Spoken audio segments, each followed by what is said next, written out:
la necesidad que tenemos de seguir transformando la legislación, no solo quedarnos con la ley general, y para eso vamos a escuchar las intervenciones de las senadoras del diputado y después tener un momento de diálogo. La senadora de la Peña no podrá quedarse en diálogo, va a intervenir en primera instancia, pero podemos hacerlo también con la senadora Tagui y el diputado Jesús Juárez.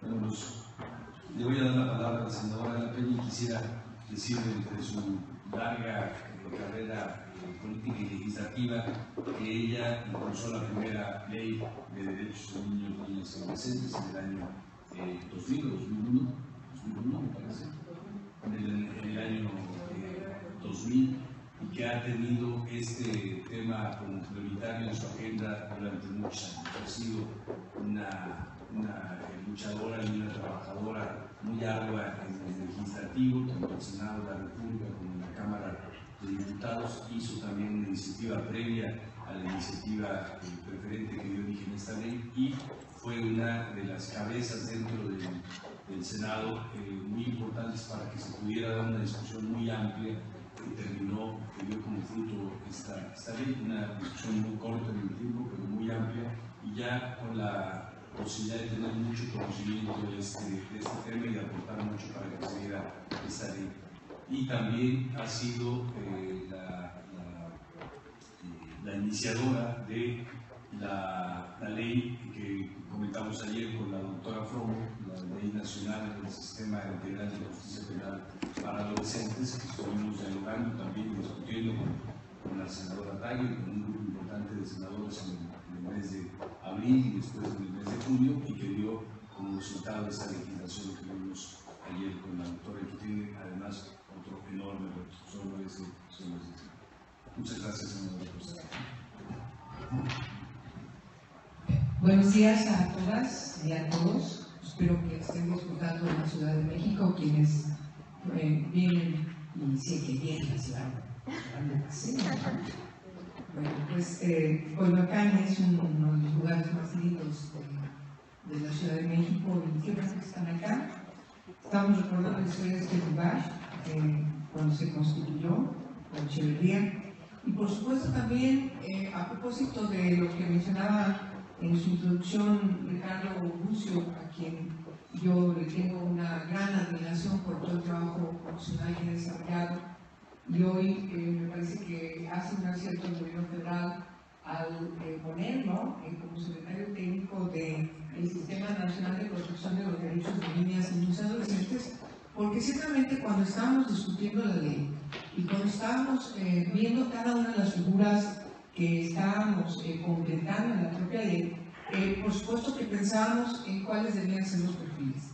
Y en México hay muy buenos perfiles, no hay muchos, hay muy buenos perfiles de personas que tienen una gran trayectoria y que pueden garantizar la conducción de todas estas nuevas instituciones que crea la ley.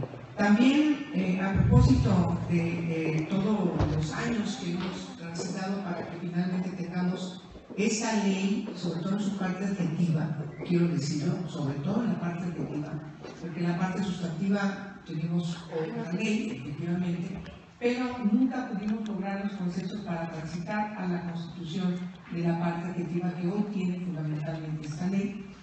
Es una de sus partes sustantivas, una de sus partes esenciales, muy trascendentales.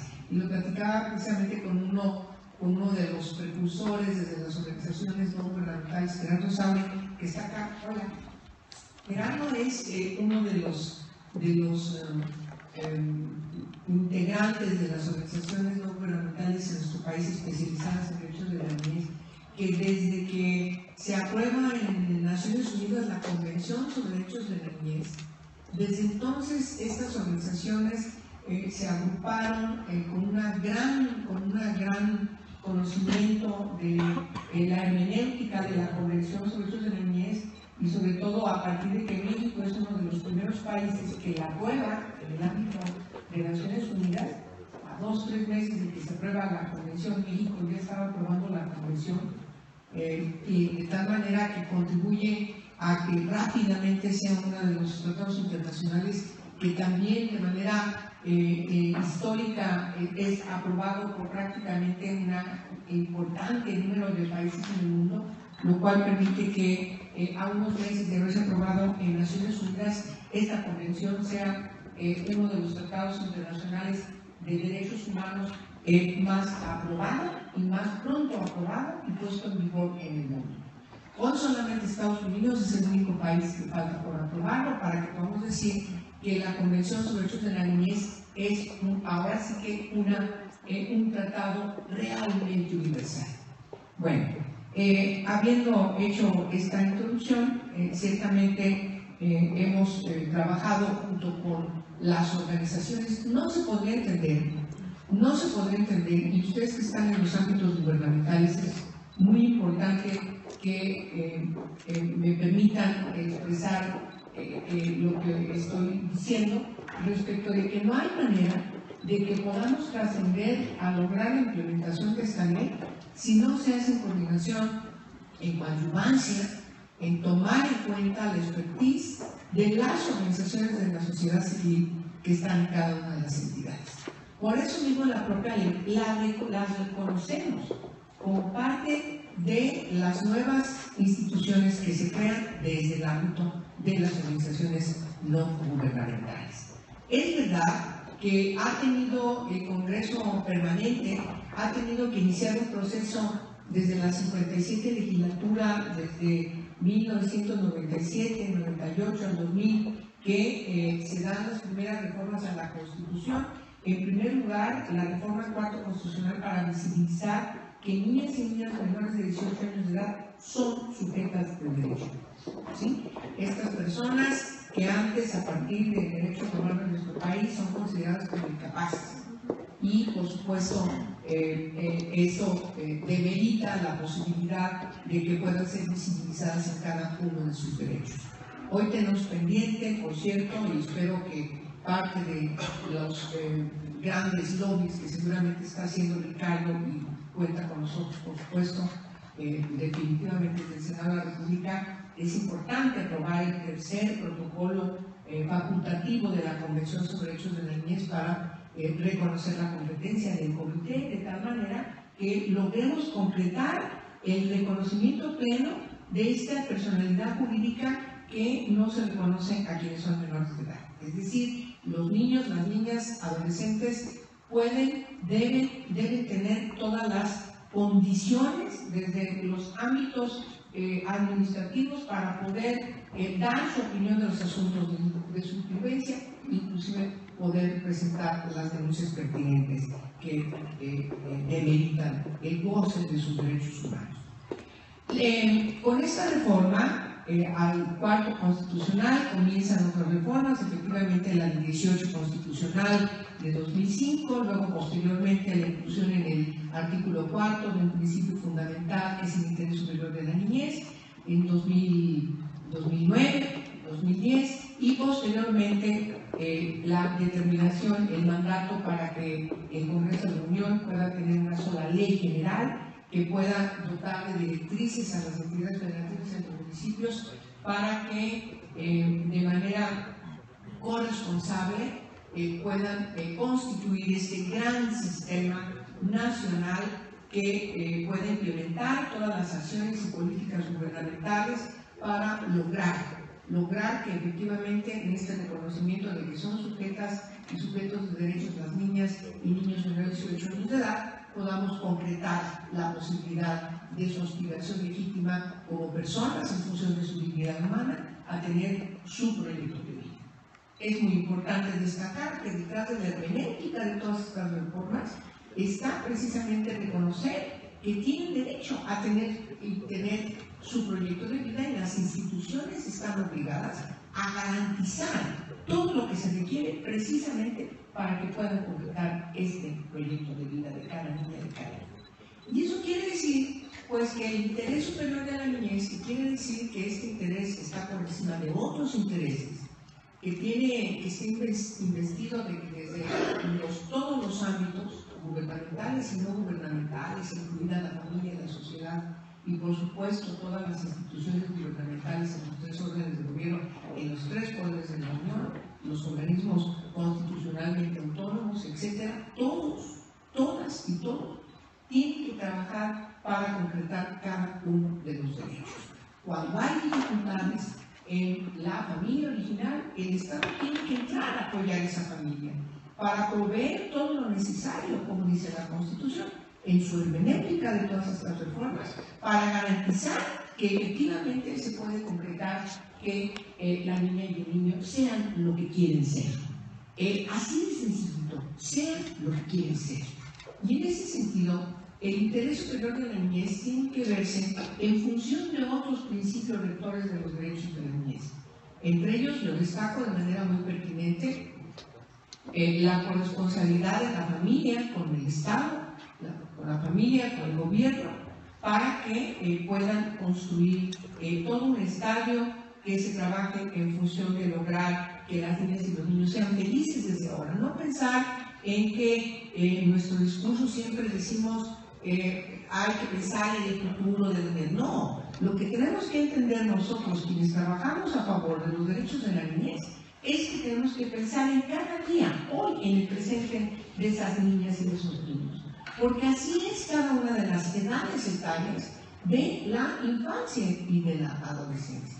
Por eso en la Ley General reconocemos la importancia de las edades etarias. Y uno de los principios importantes también es el de no discriminación.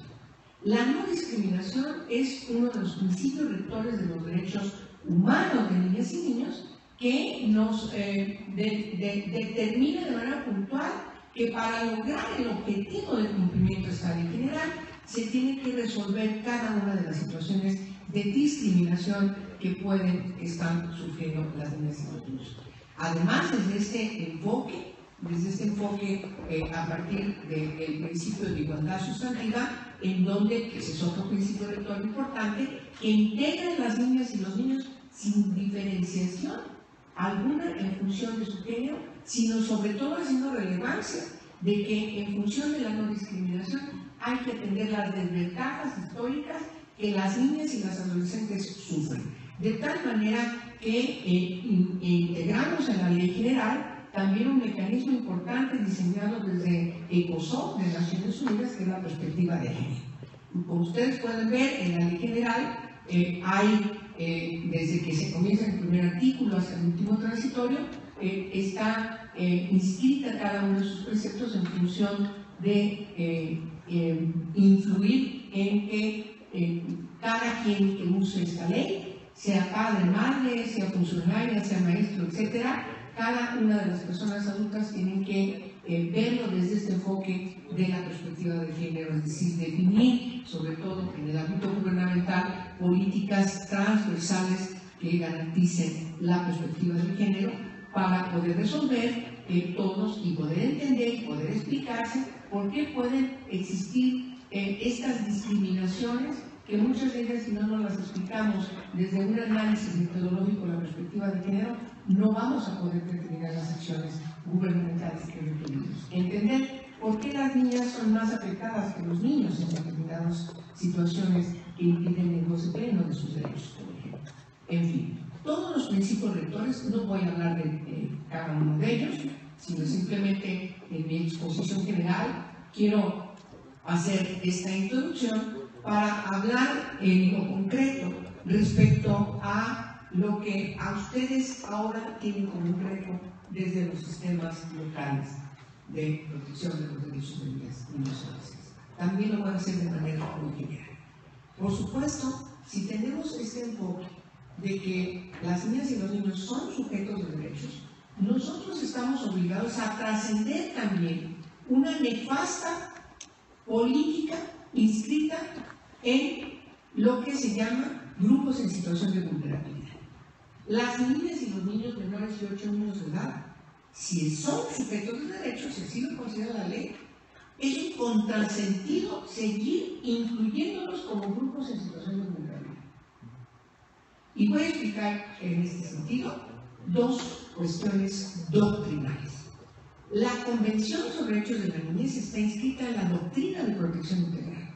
Son una gran cantidad de doctrinas, directrices, reglas que desde Naciones Unidas, desde el propio Comité de Derechos de la Niñez, permanentemente están diseñando, discutiendo y junto con otras instancias internacionales como es el Instituto Interamericano de la Niñez, como son otros institutos académicos en salud, otros institutos desde OEA o desde la propia Naciones Unidas, cada vez se involucra más, por ejemplo, ONU Mujeres con UNICEF para visibilizar el caso de las niñas y las adolescentes, el PNUD, en fin, todas estas instituciones de Naciones Unidas. Siempre vemos que al considerar como sujetos de derechos a niñas y niños, tenemos que entender entonces que hay que ver de manera holística la construcción de cada uno de sus derechos, holísticamente. Todos son interdependientes, todos son coadyuvantes y todos son imprescindibles. Todos. Este enfoque holístico de la doctrina de protección integral nos dice que solamente hay un solo mundo de la niñez, no dos mundos separados en donde las niñas y los niños, nuestros hijos e hijas, gozan de todos los derechos, son amados, y por el otro lado los menores, esos que están en la calle, que son infractores, que se encuentran en situación de vulnerabilidad, etcétera, etcétera, etcétera, etcétera. Esos que no están en este otro segmento de la población que gozan de un estadio de vida totalmente distinto. La Convención lo que nos mandata es justamente integrar al mundo de la niñez en un solo mundo. Y la responsabilidad de los adultos, de las adultas, a garantizar la protección integral de todos sus derechos. En contraparte, antes de la Convención sobre Derechos de la Niñez, que es un parteaguas en el mundo de los derechos de la niñez, lo que prevalecía en el mundo era la doctrina de situación irregular, en donde efectivamente estaba inscrita esta noción, esta idea de que la niñez era un grupo vulnerable. Y entonces los temas en los congresos, ustedes lo pueden ver, los temas en los congresos relacionados con la niñez, todos iban a la Comisión de Grupos Vulnerables. Nosotras empezamos a luchar contra eso, desde las 57 legislaturas. Y poco a poco fuimos logrando, situación de grupos vulnerables, fuimos sacando a las mujeres que estaban ahí, fuimos sacando a los campesinos, a los indígenas, y por supuesto fuimos sacando, y eso nos costó mucho más trabajo, sacando a la niñez. Hoy, afortunadamente, tenemos a un lado mío al presidente de la Comisión de Derechos de la Niñez, una comisión legislativa. Empezamos siendo una comisión especial, por cierto que me tocó presidir en la 59 legislatura, y así empezamos a construir los consensos para modificar la ley orgánica y lograr que por fin en el Congreso de la Unión tuviéramos comisiones legislativas ad hoc a los derechos de la niñez, ya no en la Comisión de Grupos Vulnerables. Bueno, ustedes tienen ese reto en sus estados, porque no hay todavía este tránsito de este nuevo enfoque. Hay que cambiar el chip efectivamente para entender muy bien que la situación irregular ya quedó archivada en la historia del Parlamento mexicano.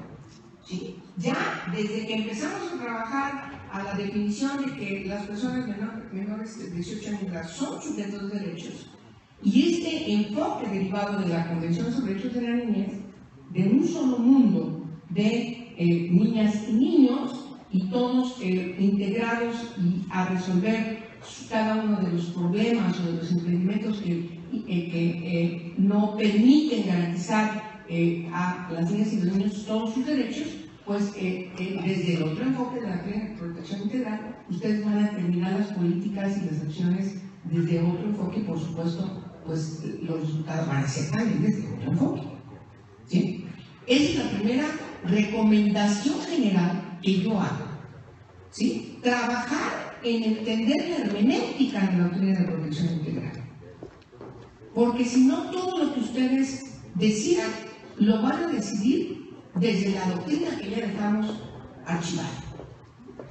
Ahora, bien, Ustedes me van a preguntar, a ver, Angélica, bueno, a ver, no podemos hacernos tontos de que hay niños en situación de calle, de que hay niños que están enganchados en el lenocinio, que rescatamos, niños que son maltratados por su familia, etcétera, etcétera, etcétera. Bueno, nuestra obligación, desde este enfoque de la Autoridad de Protección Integral, lo que tenemos que hacer es atender quienes se encuentran en una situación irregular para que los traslademos, hagan de cuenta que están aquí, los traslademos a partir de políticas concretas para resolver la situación irregular, los trasladamos a la atención de las redes del Estado, es decir, a la situación regular de su atención por parte de las redes de protección del Estado.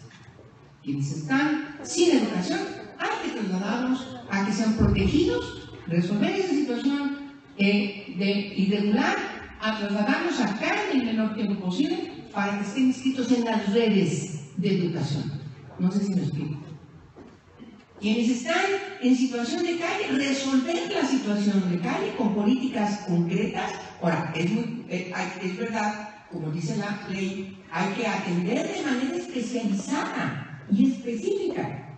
Un error de los DIF es integrar en un mismo paquete, o en una misma institución, o en un mismo lugar, o en una misma habitación, para que mejor me entiendan, a quienes son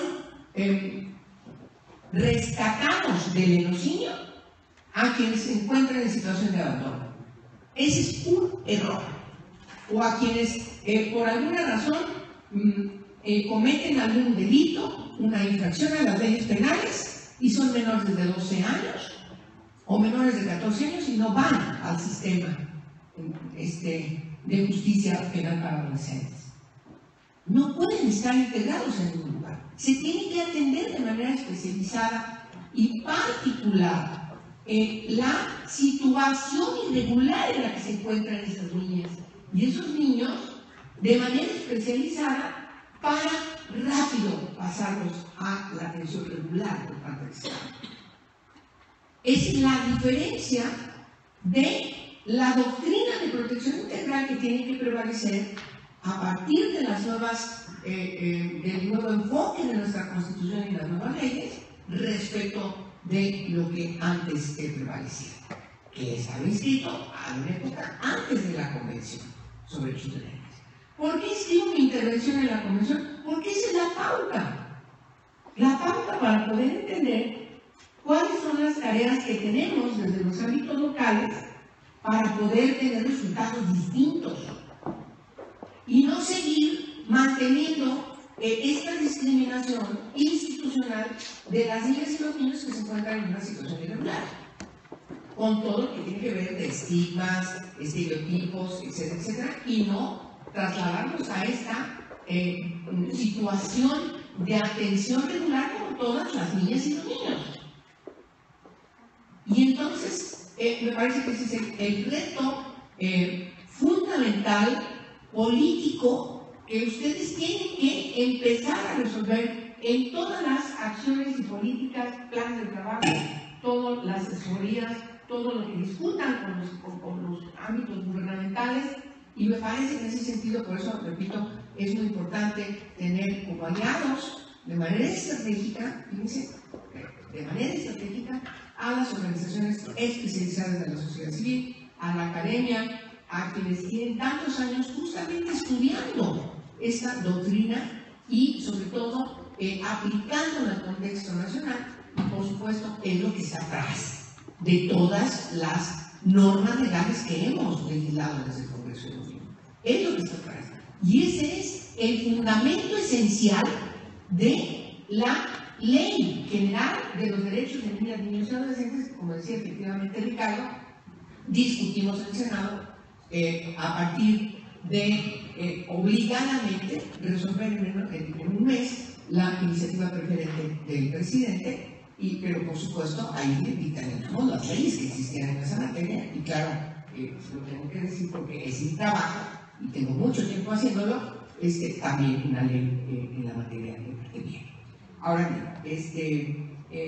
es muy importante que se entienda, y con eso voy a terminar, que también hay de manera urgente, y eso quiero decirlo, que no podemos decir, hay que trabajar hacia el futuro y entonces que todo el mundo entienda. El problema que tenemos que enfrentar, que están ustedes enfrentando, es que al mismo tiempo de que vamos construyendo, tenemos que estar resolviendo las cuestiones de coyuntura. Y ustedes, sin el mandato de la ley, y lo tienen en sus leyes locales, tienen varias cuestiones urgentes que atender. En primer lugar, saber si queremos proteger de manera integral a quienes están en situación irregular, hay que identificar cuáles son esos grupos que se encuentran en situación irregular en cada una de sus entidades. De manera general, lo voy a plantear. Por ejemplo, la ley ordena que tiene que hacerse un censo nacional de todos los centros de atención, cualquiera que sea su característica, para saber dónde están aquellas niñas y niños y cómo son atendidos cuando no están bajo el cuidado maternal y paternal. Cualquiera que sea su situación. Porque no queremos más casitas del sur, ni tampoco queremos cosas horrorosas como el de la casa de la familia de Mamá Rosa. No queremos ya más. Pero hay una gran cantidad de centros que, como no están visibilizados, no tienen una normatividad que lo obliga, que no hay una vigilancia, que sepamos cómo están, necesitamos saber dónde están y cuál es su característica, cuál es su funcionamiento. Y ahí entran todos, entran inclusive las instituciones que están atendiendo a niñas y niños que no son atendidos por su madre porque sus madres se encuentran privadas de su libertad. Los que dejan las madres porque son privadas de su libertad y no tienen la edad para que puedan estar con sus madres en prisión. Ahí incluye también a esas niños y van a ser institucionalizados.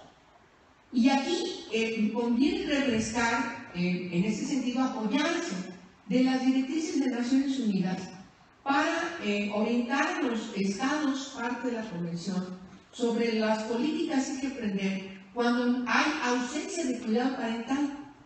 Es muy importante estas directrices de Naciones Unidas. Eso nos va a ayudar mucho. Y en ese mismo contexto hay que atender un fenómeno que poco a poco está creciendo como una bola de nieve y tenemos una crisis ya en el país, que es incluso definido como una crisis humanitaria respecto a los niños y niñas en situación de migración, de desplazamiento. Y la ley avanza mucho en esta conceptualización de la movilidad humana. Incluso es mucho más vanguardista de las reformas que se impulsaron a la Ley Nacional de Migración. Y pone en un contexto integral a niñas y niños mexicanos y extranjeros. No hay diferencia.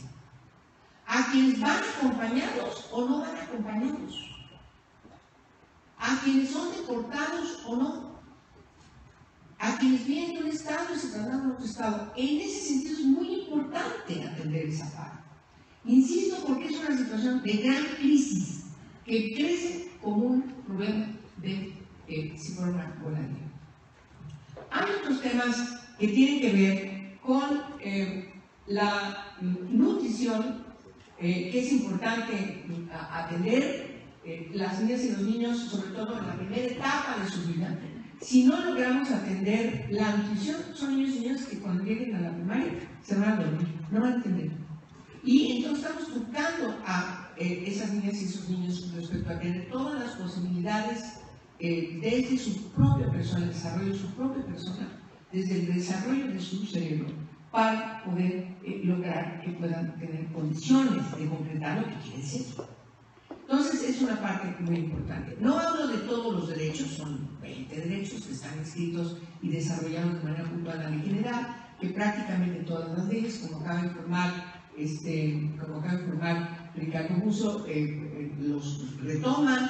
Hay algunas leyes locales, como voy a criticarlas ahora, pero de repente hacen un paso o dos o tres pasos atrás respecto de la ley general. Ojalá que ustedes puedan en algún momento, donde tengan impedimentos con su propia ley local, pues retomar la ley general, porque tienen una base constitucional para ser tomada en consideración de tal manera de que no están circunscritos solamente a que la base fundamental de su trabajo sea la ley general.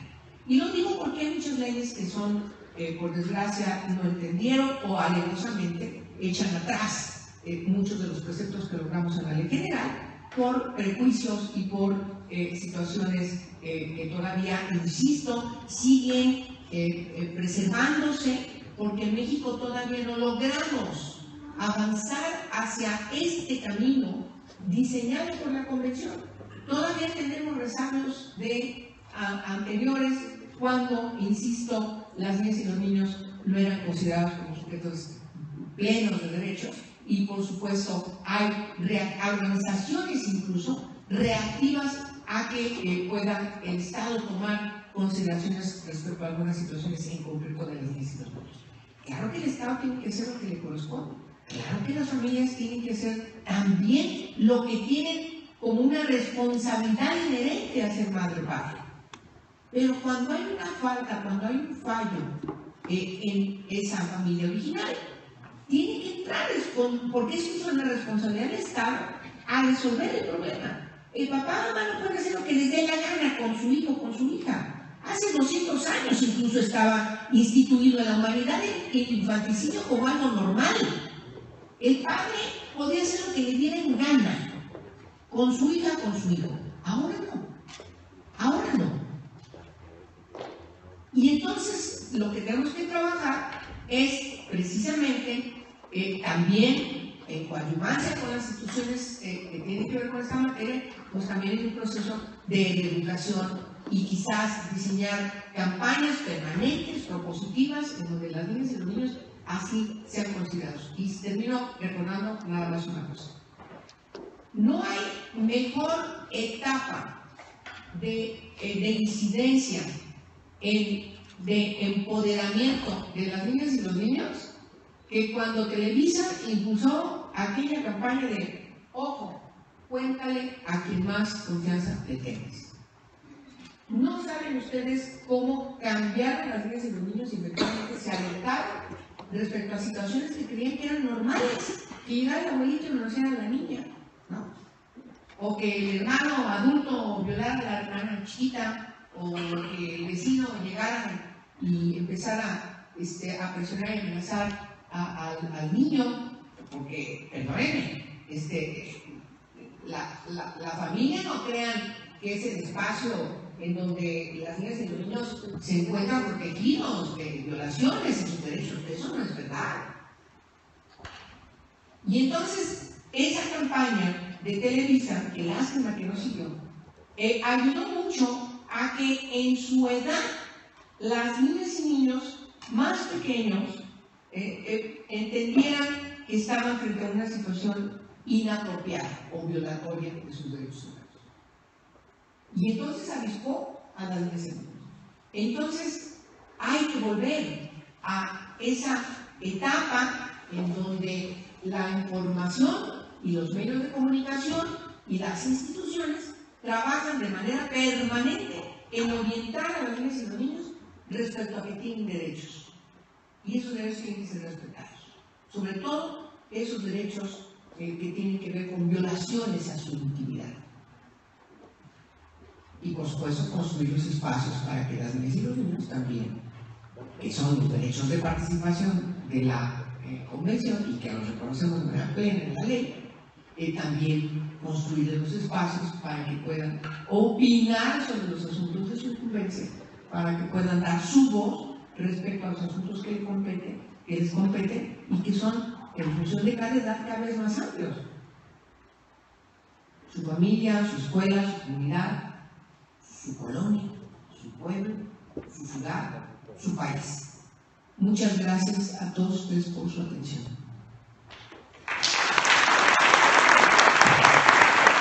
La necesidad que tenemos de seguir transformando la legislación, no solo quedarnos con la ley general, y para eso vamos a escuchar las intervenciones de las senadoras del diputado y después tener un momento de diálogo. La senadora de la Peña no podrá quedarse en diálogo, puede intervenir en primera instancia, pero podemos hacerlo también con la senadora Tagui y el diputado Jesús Vázquez. Bueno, pues, le voy a dar la palabra a la senadora La Peña y quisiera decirle entre su larga carrera política y legislativa que ella impulsó la primera ley de derechos de niños, niñas y adolescentes en el año 2000 o 2001 me parece, en el año 2000, y que ha tenido este tema como prioritario en su agenda durante muchos años. Ha sido una luchadora y una trabajadora muy ardua en el legislativo, tanto en el Senado de la República como en la Cámara de Diputados. Hizo también una iniciativa previa a la iniciativa preferente que dio origen a esta ley y fue una de las cabezas dentro del Senado muy importantes para que se pudiera dar una discusión muy amplia que terminó, que dio como fruto esta ley, una discusión muy corta en el tiempo, pero muy amplia, y ya con la posibilidad de tener mucho conocimiento de este tema y de aportar mucho para que se diera esta ley. Y también ha sido la iniciadora de la ley que comentamos ayer con la doctora Fromo, la Ley Nacional del Sistema Integral de Justicia Penal para Adolescentes, que estuvimos dialogando también y discutiendo con la senadora Tagui, con un grupo importante de senadores en el mes de abril y después en el mes de junio, y que dio como resultado esta legislación que vimos ayer con la doctora, y que tiene además otro enorme reto, solo ese. Muchas gracias, senadora. Buenos días a todas y a todos. Espero que estén disfrutando de la Ciudad de México, quienes vienen y sé que vienen a la ciudad. Bueno, pues Coyoacán es uno de los lugares más lindos de la Ciudad de México y qué bueno que están acá. Estamos recordando la historia de este lugar cuando se constituyó la Echeverría. Y por supuesto también, a propósito de lo que mencionaba en su introducción Ricardo Bucio, a quien yo le tengo una gran admiración por todo el trabajo profesional que ha desarrollado, y hoy me parece que hace un acierto el gobierno federal al ponerlo como secretario técnico del Sistema Nacional de Protección de los Derechos de Niñas, Niños y Adolescentes, porque ciertamente cuando estábamos discutiendo la ley y cuando estábamos viendo cada una de las figuras que estábamos completando en la propia ley, por supuesto que pensábamos en cuáles debían ser los perfiles. Y en México hay muy buenos perfiles, no hay muchos, hay muy buenos perfiles de personas que tienen una gran trayectoria y que pueden garantizar la conducción de todas estas nuevas instituciones que crea la ley. También, a propósito de todos los años que hemos transitado para que finalmente tengamos esa ley, sobre todo en su parte adjetiva, quiero decirlo, sobre todo en la parte adjetiva, porque en la parte sustantiva tenemos una ley, efectivamente, pero nunca pudimos lograr los consensos para transitar a la constitución de la parte adjetiva que hoy tiene fundamentalmente esta ley. Es una de sus partes sustantivas, una de sus partes esenciales, muy trascendentales. Y lo platicaba precisamente con uno de los precursores desde las organizaciones no gubernamentales, Gerardo Sabe, que está acá. Hola. Gerardo es uno de los integrantes de las organizaciones no gubernamentales en nuestro país especializadas en derechos de la niñez, que desde que se aprueba en Naciones Unidas la Convención sobre Derechos de la Niñez, desde entonces estas organizaciones se agruparon con un gran conocimiento de la hermenéutica de la Convención sobre Derechos de la Niñez, y sobre todo a partir de que México es uno de los primeros países que la aprueba en el ámbito de Naciones Unidas.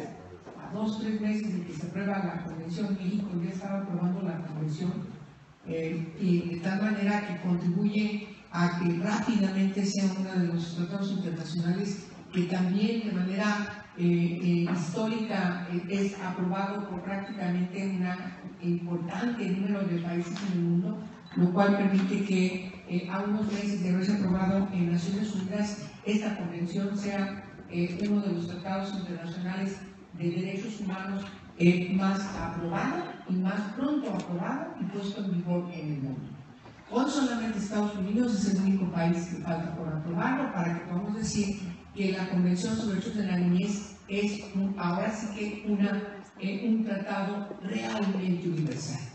Bueno, habiendo hecho esta introducción, ciertamente hemos trabajado junto con las organizaciones. No se podría entender, y ustedes que están en los ámbitos gubernamentales, es muy importante que me permitan expresar lo que estoy diciendo respecto de que no hay manera de que podamos trascender a lograr la implementación de esta ley si no se hace en coordinación, en coadyuvancia, en tomar en cuenta la expertise de las organizaciones de la sociedad civil que están en cada una de las entidades.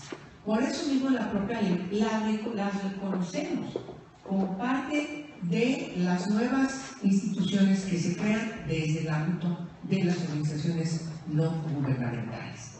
Es verdad que ha tenido el Congreso permanente, ha tenido que iniciar un proceso desde la 57 legislatura, desde 1997, 98 al 2000, que se dan las primeras reformas a la Constitución.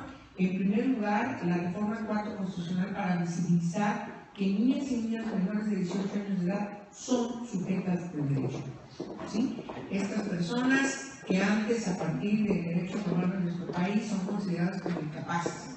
Y, por supuesto, eso demerita la posibilidad de que puedan ser visibilizadas en cada uno de sus derechos. Hoy tenemos pendiente, por cierto, y espero que parte de los grandes lobbies que seguramente está haciendo Ricardo y cuenta con nosotros, por supuesto, definitivamente desde el Senado de la República, es importante aprobar el tercer protocolo facultativo de la Convención sobre Derechos de la Niñez para reconocer la competencia del comité, de tal manera que logremos concretar el reconocimiento pleno de esta personalidad jurídica que no se reconoce a quienes son menores de edad. Es decir, los niños, las niñas, adolescentes deben tener todas las condiciones desde los ámbitos administrativos para poder dar su opinión de los asuntos de su influencia, inclusive poder presentar las denuncias pertinentes que demeritan el goce de sus derechos humanos.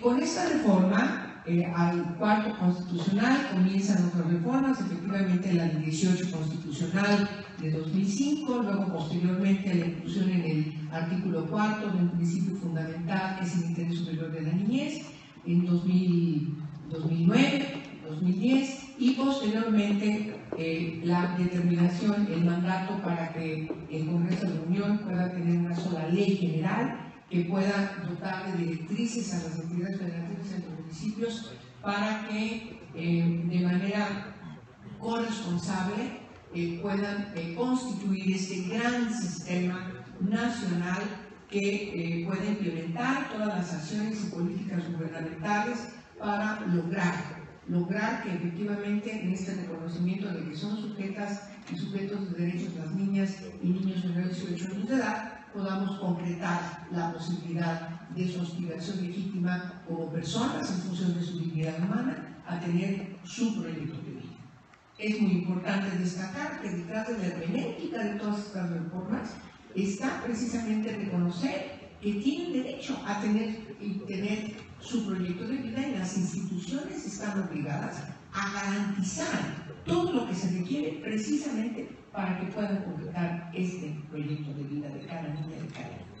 Y eso quiere decir, pues, que el interés superior de la niñez, que quiere decir que este interés está por encima de otros intereses, que está investido desde todos los ámbitos gubernamentales y no gubernamentales, incluida la familia, la sociedad y por supuesto todas las instituciones gubernamentales en los tres órdenes de gobierno, en los tres poderes de la Unión, los organismos constitucionalmente autónomos, etcétera, todos, todas y todos tienen que trabajar para concretar cada uno de los derechos.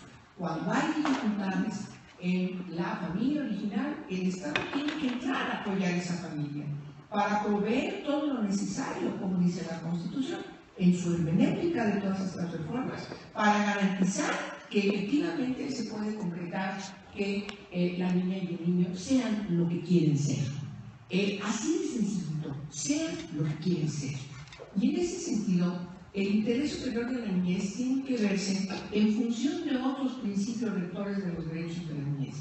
Entre ellos, yo destaco de manera muy pertinente la corresponsabilidad de la familia con el Estado, con la familia, con el gobierno, para que puedan construir todo un estadio que se trabaje en función de lograr que las niñas y los niños sean felices desde ahora. No pensar en que en nuestro discurso siempre decimos hay que pensar en el futuro de la niñez. No, lo que tenemos que entender nosotros, quienes trabajamos a favor de los derechos de la niñez, es que tenemos que pensar en cada día, hoy, en el presente de esas niñas y de esos niños. Porque así es cada una de las edades etarias de la infancia y de la adolescencia. Por eso en la Ley General reconocemos la importancia de las edades etarias. Y uno de los principios importantes también es el de no discriminación. La no discriminación es uno de los principios rectores de los derechos humanos de niñas y niños que nos determina de manera puntual que para lograr el objetivo del cumplimiento de esta Ley General se tiene que resolver cada una de las situaciones de discriminación que pueden estar sufriendo las niñas y los niños. Además, desde este enfoque a partir del principio de igualdad sustantiva, en donde, que ese es otro principio rector importante, que integra a las niñas y los niños sin diferenciación alguna en función de su género, sino sobre todo haciendo relevancia de que en función de la no discriminación hay que atender las desventajas históricas que las niñas y las adolescentes sufren. De tal manera que integramos en la Ley General también un mecanismo importante diseñado desde ECOSOC de Naciones Unidas, que es la perspectiva de género. Como ustedes pueden ver, en la Ley General hay, desde que se comienza el primer artículo hasta el último transitorio, está inscrita cada uno de sus preceptos en función de influir en que cada quien que use esta ley, sea padre, madre, sea funcionaria, sea maestro, etcétera, cada una de las personas adultas tienen que verlo desde este enfoque de la perspectiva de género, es decir, definir, sobre todo en el ámbito gubernamental, políticas transversales que garanticen la perspectiva de género para poder resolver todos y poder entender y poder explicarse por qué pueden existir estas discriminaciones que muchas de ellas, si no nos las explicamos desde un análisis metodológico de la perspectiva de género, no vamos a poder determinar las acciones gubernamentales que requerimos. Entender por qué las niñas son más afectadas que los niños en determinadas situaciones que impiden el goce pleno de sus derechos, por ejemplo. En fin, todos los principios rectores, no voy a hablar de cada uno de ellos, sino simplemente en mi exposición general quiero hacer esta introducción para hablar en lo concreto respecto a lo que a ustedes ahora tienen como un reto desde los sistemas locales de protección de los derechos de niñas y niños.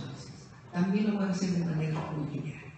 Por supuesto, si tenemos este enfoque de que las niñas y los niños son sujetos de derechos, nosotros estamos obligados a trascender también una nefasta política inscrita en lo que se llama grupos en situación de vulnerabilidad. Las niñas y los niños menores de 8 años de edad, si son sujetos de derechos, si así lo considera la ley, es un contrasentido seguir incluyéndolos como grupos en situación de vulnerabilidad. Y voy a explicar en este sentido dos cuestiones doctrinales. La Convención sobre Derechos de la Niñez está inscrita en la doctrina de protección integral. Son una gran cantidad de doctrinas, directrices, reglas que desde Naciones Unidas, desde el propio Comité de Derechos de la Niñez, permanentemente están diseñando, discutiendo y junto con otras instancias internacionales como es el Instituto Interamericano de la Niñez, como son otros institutos académicos en la luz, otros institutos desde OEA o desde la propia Naciones Unidas, que cada vez se involucra más, por ejemplo, ONU Mujeres con UNICEF para visibilizar el caso de las niñas y las adolescentes, el PNUD, en fin, todas estas instituciones de Naciones Unidas. Siempre vemos que al considerar como sujetos de derechos a niñas y niños, tenemos que entender entonces que hay que ver de manera holística la construcción de cada uno de sus derechos, holísticamente. Todos son interdependientes, todos son coadyuvantes y todos son imprescindibles. Todos. Este enfoque holístico de la doctrina de protección integral nos dice que solamente hay un solo mundo de la niñez, no dos mundos separados en donde las niñas y los niños, nuestros hijos e hijas, gozan de todos los derechos, son amados, y por el otro lado los menores, esos que están en la calle, que son infractores, que se encuentran en situación de vulnerabilidad, etcétera, etcétera, etcétera, etcétera. Esos que no están en este otro segmento de la población que gozan de un estadio de vida totalmente distinto. La convención lo que nos mandata es justamente integrar al mundo de la niñez en un solo mundo. Y la responsabilidad de los adultos, de las adultas, a garantizar la protección integral de todos sus derechos.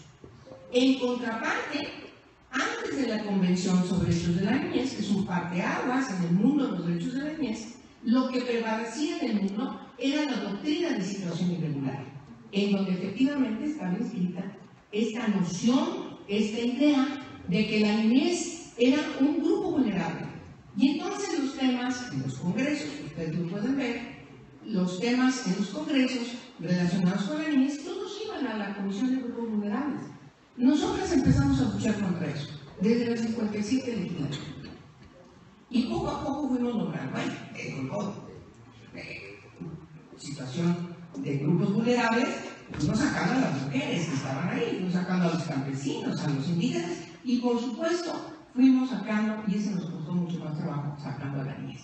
Hoy, afortunadamente, tenemos a un lado mío al presidente de la Comisión de Derechos de la Niñez, una comisión legislativa.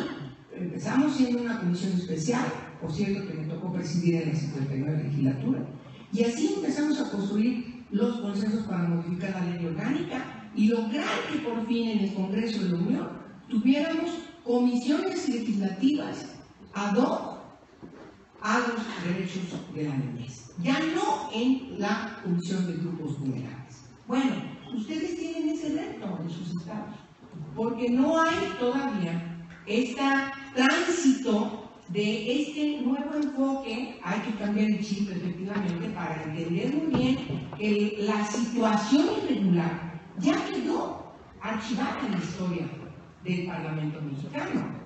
¿Sí? Ya desde que empezamos a trabajar a la definición de que las personas menores de 18 años son sujetos de derechos, y este enfoque derivado de la Convención sobre Derechos de la Niñez, de un solo mundo de niñas y niños, y todos integrados y a resolver cada uno de los problemas o de los impedimentos que no permiten garantizar a las niñas y los niños todos sus derechos, pues desde el otro enfoque de la protección integral, ustedes van a terminar las políticas y las acciones desde otro enfoque, y por supuesto, pues los resultados van a ser también desde otro enfoque.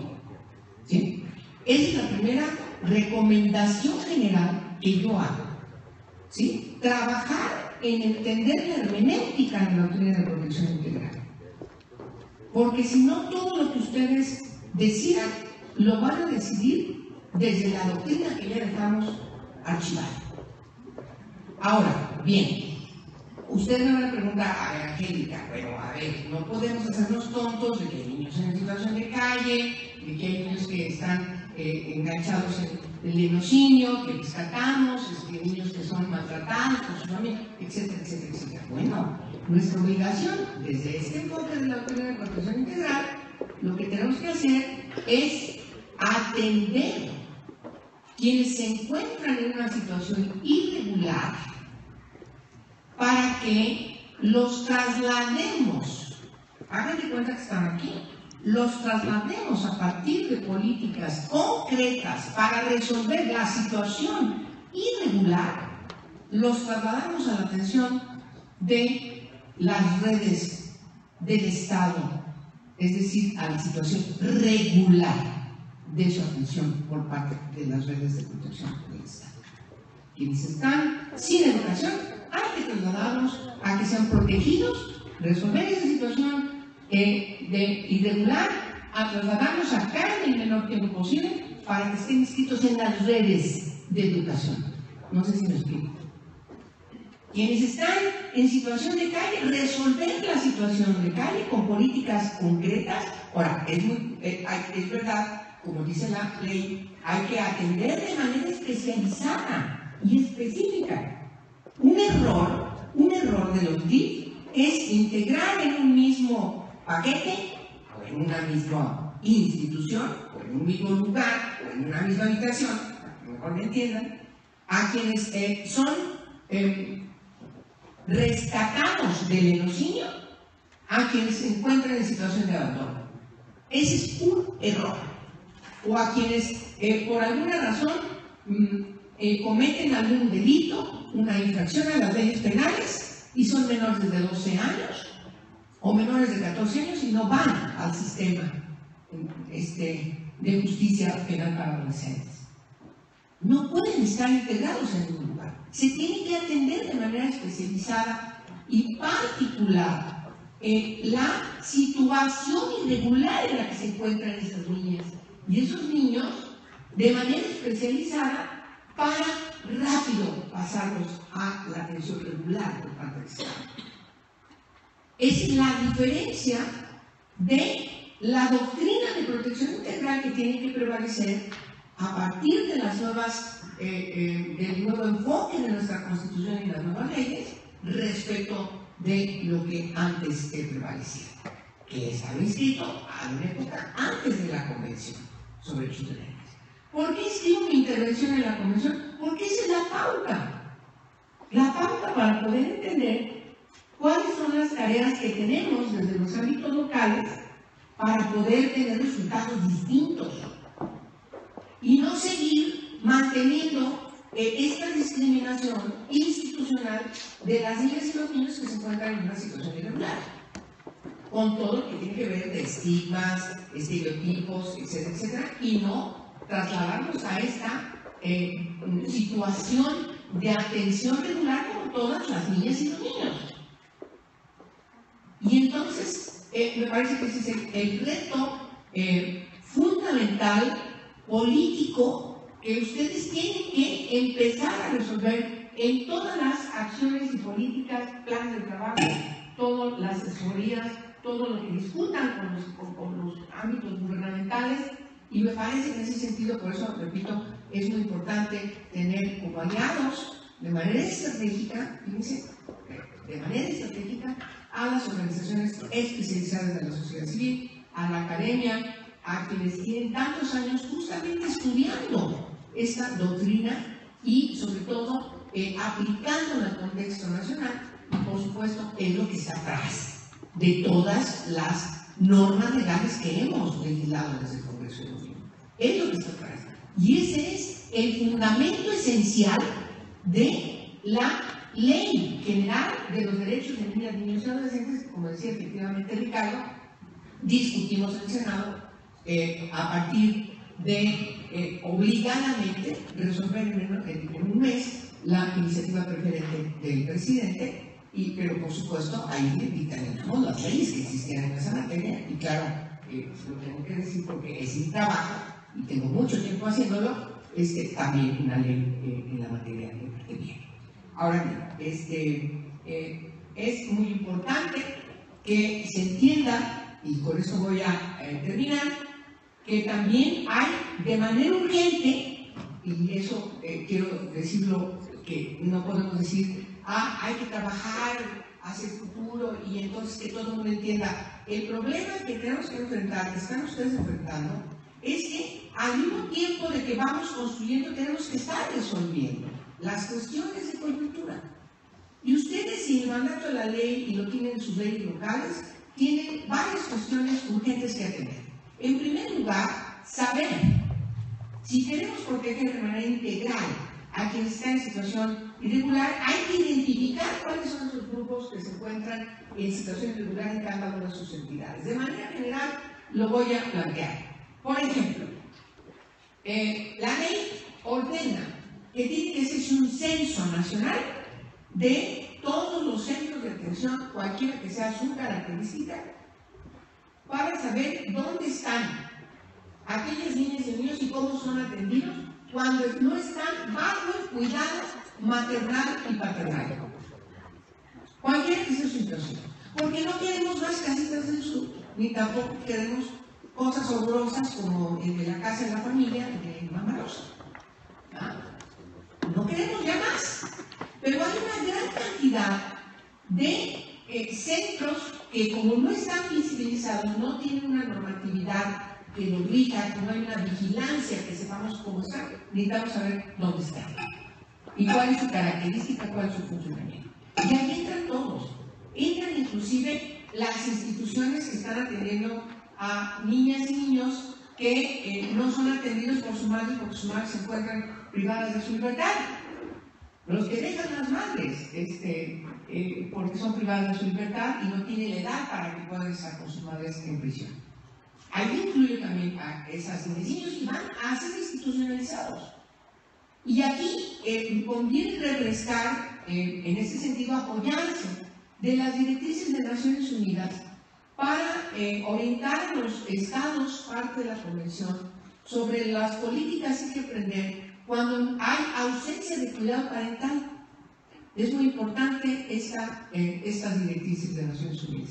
Eso nos va a ayudar mucho. Y en ese mismo contexto hay que atender un fenómeno que poco a poco está creciendo como una bola de nieve y tenemos una crisis ya en el país, que es incluso definido como una crisis humanitaria respecto a los niños y niñas en situación de migración, de desplazamiento. Y la ley avanza mucho en esta conceptualización de la movilidad humana. Incluso es mucho más vanguardista de las reformas que se impulsaron a la Ley Nacional de Migración. Y pone en un contexto integral a niñas y niños mexicanos y extranjeros. No hay diferencia. A quienes van acompañados o no van acompañados. A quienes son deportados o no, a quienes vienen de un estado y se trasladan a otro estado. En ese sentido es muy importante atender esa parte. Insisto, porque es una situación de gran crisis que crece como un problema de si fuera una bola de nieve. Hay otros temas que tienen que ver con la nutrición, que es importante atender. Las niñas y los niños, sobre todo en la primera etapa de su vida, si no logramos atender la nutrición, son niños y niñas que cuando lleguen a la primaria se van a dormir, no van a entender. Y entonces estamos buscando a esas niñas y esos niños respecto a tener todas las posibilidades desde su propia persona, el desarrollo de su propia persona, desde el desarrollo de su cerebro, para poder lograr que puedan tener condiciones de concretar lo que quieren ser. Entonces, es una parte muy importante. No hablo de todos los derechos, son 20 derechos que están escritos y desarrollados de manera puntual en la ley general, que prácticamente todas las leyes, como acaba de informar Ricardo Busso, los retoman. Hay algunas leyes locales, como voy a criticarlas ahora, pero de repente hacen un paso o dos o tres pasos atrás respecto de la ley general. Ojalá que ustedes puedan en algún momento, donde tengan impedimentos con su propia ley local, pues retomar la ley general, porque tienen una base constitucional para ser tomada en consideración, de tal manera de que no están circunscritos solamente a que la base fundamental de su trabajo sea la ley general. Y lo digo porque hay muchas leyes que son, por desgracia, no entendieron o alevosamente echan atrás muchos de los preceptos que logramos en la ley general, por prejuicios y por situaciones que todavía, insisto, siguen preservándose, porque en México todavía no logramos avanzar hacia este camino diseñado por la Convención. Todavía tenemos rezagos de anteriores cuando, insisto, las niñas y los niños no eran considerados como sujetos plenos de derechos y por supuesto hay organizaciones incluso reactivas a que pueda el Estado tomar consideraciones respecto a algunas situaciones en concreto de las niñas y los niños. Claro que el Estado tiene que hacer lo que le corresponde, claro que las familias tienen que hacer también lo que tienen como una responsabilidad inherente a ser madre o padre. Pero cuando hay una falta, cuando hay un fallo en esa familia original, tiene que entrar, porque eso es una responsabilidad del Estado, a resolver el problema. El papá o mamá no puede hacer lo que les dé la gana con su hijo o con su hija. Hace 200 años incluso estaba instituido en la humanidad el infanticidio como algo normal. El padre podía hacer lo que le diera en gana con su hija, con su hijo. Ahora no. Ahora no. Y entonces lo que tenemos que trabajar es precisamente también en coadyuvancia con las instituciones que tienen que ver con esta materia, pues también en un proceso de educación y quizás diseñar campañas permanentes, propositivas, en donde las niñas y los niños así sean considerados. Y termino recordando nada más una cosa. No hay mejor etapa de incidencia, de empoderamiento de las niñas y los niños que cuando Televisa impulsó aquella campaña de ojo, cuéntale a quien más confianza le tengas. No saben ustedes cómo cambiaron las niñas y los niños y efectivamente se alertaron respecto a situaciones que creían que eran normales, que llegara el abuelito y conociera a la niña, ¿no? O que el hermano adulto violara a la hermana chiquita, o que el vecino llegara y empezara a presionar y amenazar al niño, porque, perdónenme, la familia no crean que es el espacio en donde las niñas y los niños se encuentran protegidos de violaciones en sus derechos. Eso no es verdad. Y entonces, esa campaña de Televisa, que lástima que no siguió, ayudó mucho a que en su edad las niñas y niños más pequeños entendieran que estaban frente a una situación inapropiada o violatoria de sus derechos humanos. Y entonces avispó a las niñas y niños. Entonces hay que volver a esa etapa en donde la información y los medios de comunicación y las instituciones trabajan de manera permanente en orientar a las niñas y los niños respecto a que tienen derechos. Y esos derechos tienen que ser respetados. Sobre todo, esos derechos que tienen que ver con violaciones a su intimidad. Y por supuesto, construir los espacios para que las niñas y los niños también, que son los derechos de participación de la Convención y que los reconocemos de manera plena en la ley, también construir los espacios para que puedan opinar sobre los asuntos de su incumbencia, para que puedan dar su voz respecto a los asuntos que les competen y que son, en función de cada edad, cada vez más amplios. Su familia, su escuela, su comunidad, su colonia, su pueblo, su ciudad, su país. Muchas gracias a todos ustedes por su atención. De análisis y de propuesta clara desde el enfoque del derecho.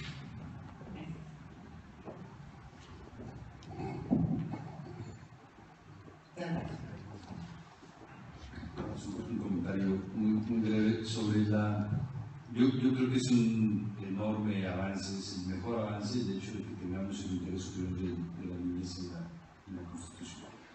Pero tenemos una falta de correspondencia en la acción de las instituciones, de los congresos, por ejemplo, y esa falta de atención de la acción de las instituciones públicas y también de los presupuestos públicos. Entonces, en términos de presupuesto público, claramente el interés superior no es de la niñez. Y cuando vemos la división per cápita que hay entre niños y adultos, o la pobreza, la incidencia de la pobreza entre niños y adultos, hay una diferencia sustantiva. Me parece que a nivel de lo que corresponde a las cámaras, la ley de ingresos por un lado y la ley de egresos por otro lado, tendría que haber un trabajo conjunto para que se pueda dotar a estas secretarías, pero en realidad el presupuesto de las secretarías, aunque es indispensable y no tiene, lo que es indispensable es que haya una redistribución del presupuesto global para la infancia y adolescencia, y eso tiene que verse desde ingresos y desde egresos. Y creo que bueno, aquí creo que pueden contar no solo con el interés claro de todos los secretarios ejecutivos, sino también con nuestra disposición a colaborar en ello, a poder tener fondos para la operación y a poder tener un proceso de análisis progresivo del anexo 18 del presupuesto de ingresos de la Federación y también de la parte que tiene que ver con ingresos.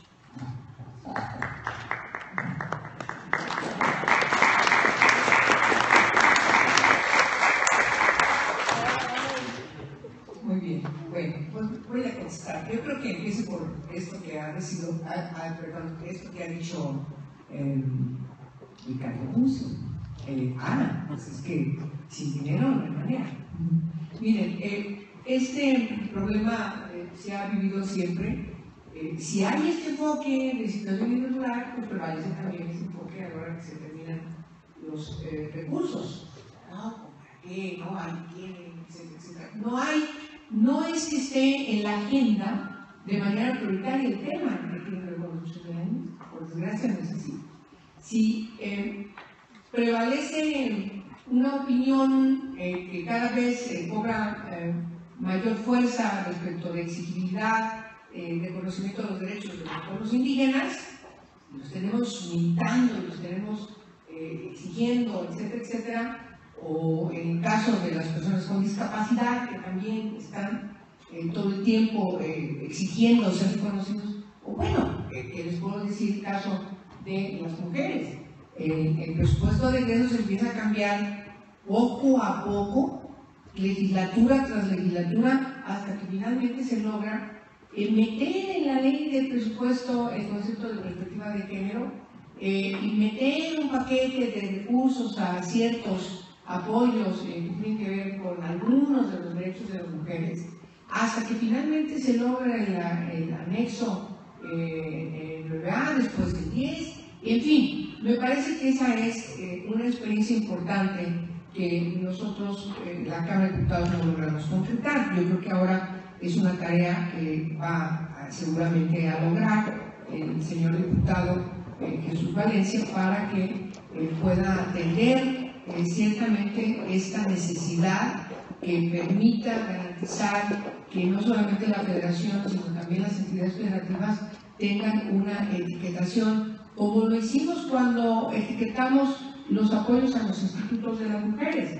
Nadie en esa época, los gobernadores constituían los institutos de las mujeres a fuerzas, porque se los pedíamos, porque los exigíamos, pero tenían a muchas mujeres simplemente como parapeto allí en una oficina toda arrumbada, con la peor computadora si se tenían, sin recursos, etcétera, etcétera, etcétera. Hasta que tomamos la decisión desde la Cámara de Diputados, la Comisión entonces de Equidad de Género, de negociar con el gobierno de que hubiera un presupuesto que ayudara a cada uno de los institutos a nivel local.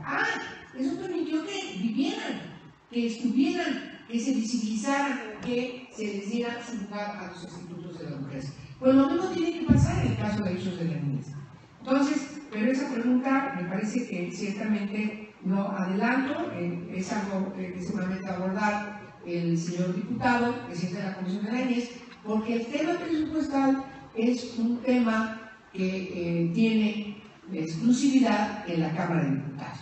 Nosotros solamente coadyuvamos en la discusión de manera colegiada de la materia de ingresos, pero la materia de egresos es una materia exclusiva de la Cámara de Diputados. Y efectivamente, pues hoy tienen un gran reto de apoyar este sistema, de apoyar a los sistemas, pues para que tengan herramientas que les permita poder resolver sus encomiendas y no repetir lo que puede ser que se vivió, que se sufrió cuando se constituyeron estas nuevas instancias, que siempre encontrarás entes gubernamentales reactivos a ellas, ¿sí? Como fue en la creación de estos mecanismos de las mujeres, como son los institutos de las mujeres, que de repente nadie tomaba en consideración. Bueno, uno de los problemas que pueden tener ustedes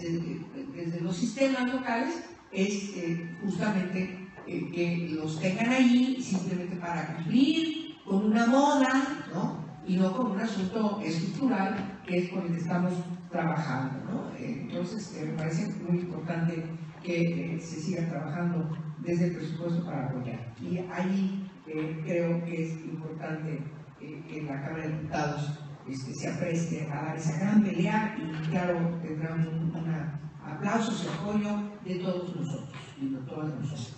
Ahora bien, Marta pregunta algo muy importante respecto a la situación que viven estos albergues. Por cierto, el censo de centros de atención también incluye a estos lugares de atención a farmacodependencia. Sí, también los incluye. Entonces, yo ahí lo que podría adelantar simplemente es informarse cómo deben ser estas atenciones, de manera que no se violenten los derechos humanos, de manera que se puedan reconstruir las vidas de quienes están en esa situación. Y el asunto, por supuesto, es muy complejo, equivale a un foro específico para poder hablar de todo lo que tiene que ver con las personas menores de edad que están enganchadas en el uso de drogas. También tiene que ver con un enfoque distinto en México para no criminalizar a quienes están con un problema de adicción. Y es un problema complejo que estamos intentando trabajar también desde el Congreso para que se quiten estos estigmas respecto de que quien sufre de una adicción está estigmatizado y peor, está criminalizado. Entonces, es verlo como un enfermo, como lo que es, y en todo caso atenderlo como un paciente problemático, como es quien está frente a un problema de adicción. Entonces, habría que verlo de manera particular y de manera especializada. Y por supuesto, el caso de jornaleras y jornaleros agrícolas es una preocupación que está plasmada en la ley.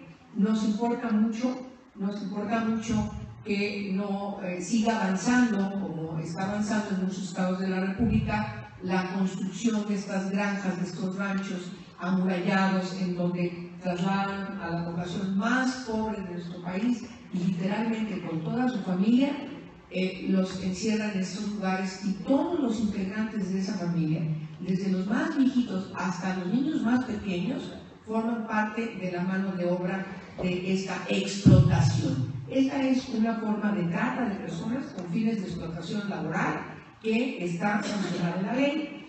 La ley contra la trata de personas es algo que nos ha preocupado en sus reformas, que no estaba visibilizada este tipo de trata de personas y los fines de la trata, que en este caso también es la explotación laboral.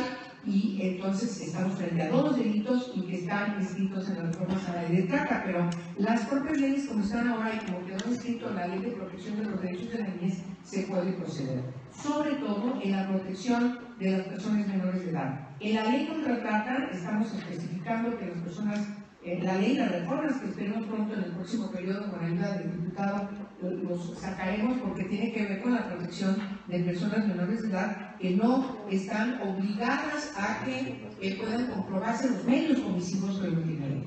De tal manera que con el solo hecho de ser una violación a un derecho de una persona menor de edad, en el caso de trata de personas, simplemente la autoridad procede de manera expedita y de manera oficiosa. Entonces es muy importante. Pero nos parece que es necesario, por supuesto, dejar muy claro que la entidad y que el sistema del Estado de Colima, en todos los estados donde se encuentran este tipo de problemas, tanto donde se provee, como estos estados de una situación de extrema pobreza, como los estados donde tienen estos lugares tan terribles, por supuesto, pasen por una revisión estricta de la ley y se garantice que no haya explotación laboral de ninguna persona, pero de manera concreta la prohibición del trabajo como jornalero agrícola de niñas y niños menores de edad. En este sentido, compañera, es muy importante destacar lo que está haciendo la Secretaría de Trabajo y Previsión Social.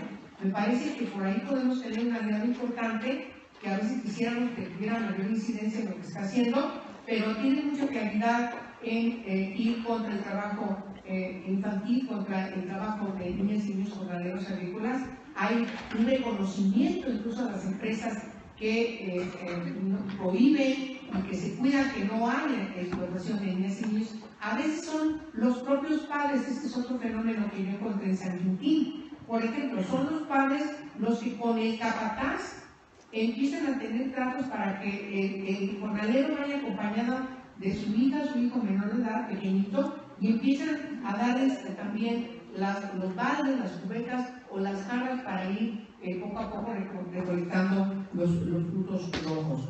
Las manitas ayudan muchísimo para este recuerdo, y lo que hace capataz es simplemente ser omiso, y el señor llega, pues tengo 40, 50 jarras de fruta, y entonces es lo que tú me vas a pagar por descargo de lo que me estoy entregando. Entonces, sí es un asunto muy complejo que hay que orientar mucho para que no haya explotación. Y finalmente, lo que tiene que ver con la pregunta respecto de la constitución en los congresos locales de comisiones de la niñez, sí es importante, es muy importante que ustedes tengan como aliadas y aliados a los congresistas en los estados, y sobre todo los congresistas que trabajen de manera específica en los derechos de niñas y niños. Y en ese sentido, bueno, nosotras, hasta aquí la senadora Tagle, el señor diputado, Jesús Valencia y yo, al rato se incorporará la senadora Yolanda de la Torre, nosotros podemos inscribir de manera inmediata, y quizás me lleve yo, si me permiten, adelantar y después pasarle a ellos para que firmemos un punto de acuerdo en aquellos congresos locales donde no existe una comisión de la niñez.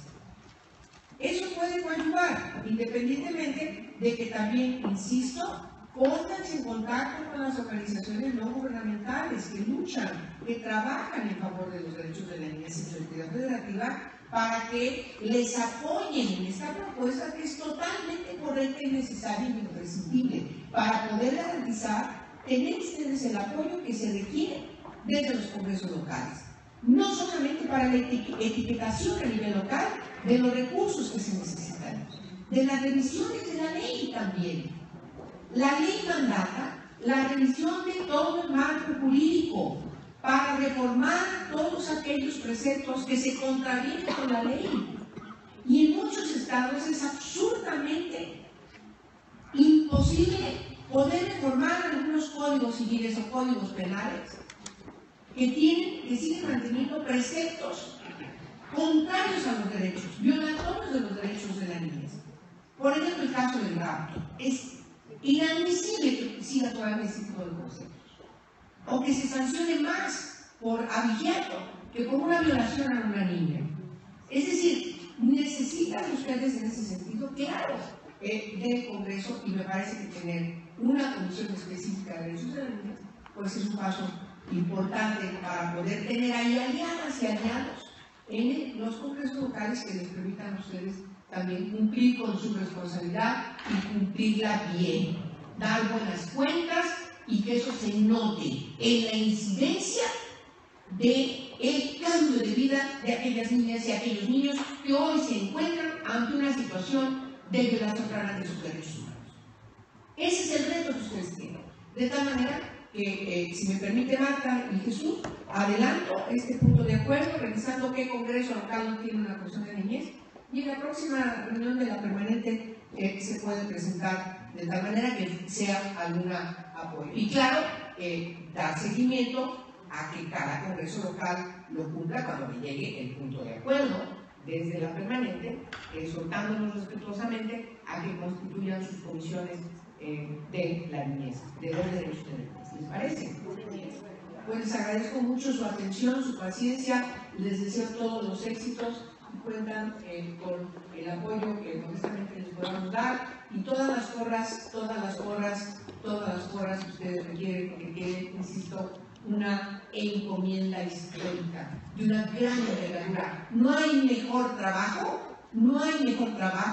que aquel que se realiza para transformar la vida de las niñas y los niños que hoy no tienen posibilidades de transitar, insisto, a hacer lo que quieren ser. Buen día.